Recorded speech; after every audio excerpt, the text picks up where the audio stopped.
One person is dead, 3 are injured after being buried in an avalanche. It happened in Northern California yesterday at Palisades Tahoe ski resort. The area saw up to 17 inches of snow in just 24 hours. Authorities say the avalanche debris was about 150 feet wide, 450 feet long, and 10 feet deep. The National Weather Service said this particular area was under a winter storm warning due to high winds and a forecast of up to 2.5 feet of snow. But mountain officials said it was safe for skiers and snowboarders to get out on the slopes. Joining me now to take a closer look, Lieutenant of Placer County Sheriff Search and Rescue Ty Connors and Logan Talbott, an avalanche instructor from Alpenglow Expeditions. Logan and Ty, thank you both for being with us. A tragedy yesterday. Lieutenant, what was your initial reaction to what happened yesterday? And then I have the same question for you, Ty. Yeah, so as far as getting that first initial call, I mean, obviously, going into the unknown and unexpected of how many people were affected in the avalanche, our role as search and rescue with the sheriff's office was a Palisades event.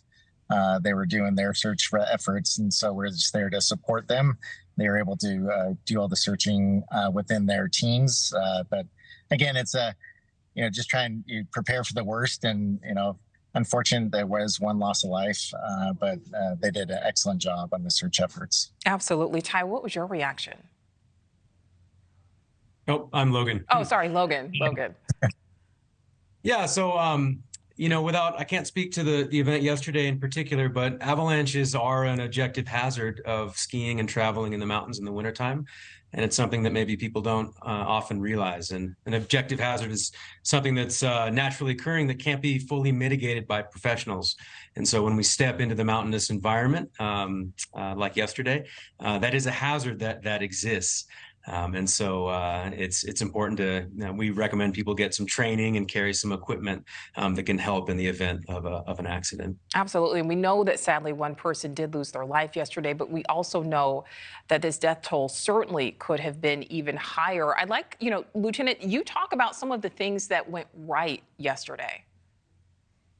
Yeah, as far as, Palisades, I can't talk much. It was as far as their search efforts. I mean, that was their responsibility since it was on the resort. But as the sheriff's office, what we saw is that they did a tremendous effort getting, putting the teams together. And you saw images of long lines of, searching that was immediate. And so, again, their efforts definitely saved some lives as well. So, as far as the sheriff's office goes, we're there to support them as much as possible. Sending in we had Tahoe Nordic Search and Rescue were on standby to help assist if needed. They had over 32 volunteers that were there to do that. So that's, again, our role is just kind of manage and help support that search effort. Absolutely. And Logan, same question for you. Talk about what went right yesterday. And also, as you said, this risk exists when you're at a ski resort. You know that an avalanche can happen. So talk about what went right, and then just talk about how concerned skiers should be when they're out there on the slopes. Yeah, great question. I mean, I think a lot of skiers don't realize that hazard exists. They feel like it's 100% safe, maybe like some other sports that people do. And the simple fact is it's not. Traveling in the mountains, whether we're hiking or snowshoeing or skiing, it's not safe. And there is this objective hazard. So there's a variety of steps that need to occur after an accident happens. And again, without knowing the specifics yesterday, there's avalanche beacons that can be worn, and there's the professionals have a lot of tools at their disposal to prevent things from becoming worse or a larger tragedy. And from what I've seen, it certainly could have been a lot worse given the amount of people that were on the mountain that day. Yeah, absolutely. There were a lot of things that were done right. Sadly, though, we know someone did lose their life. Lieutenant Ty Connors, Logan Talbott, I thank you both. Yeah, thank you so much. Thank you for watching. Go to newsnationnow.com to find News Nation on your television provider. And don't forget to click the red subscribe button below to get more of News Nation's fact-driven, unbiased coverage.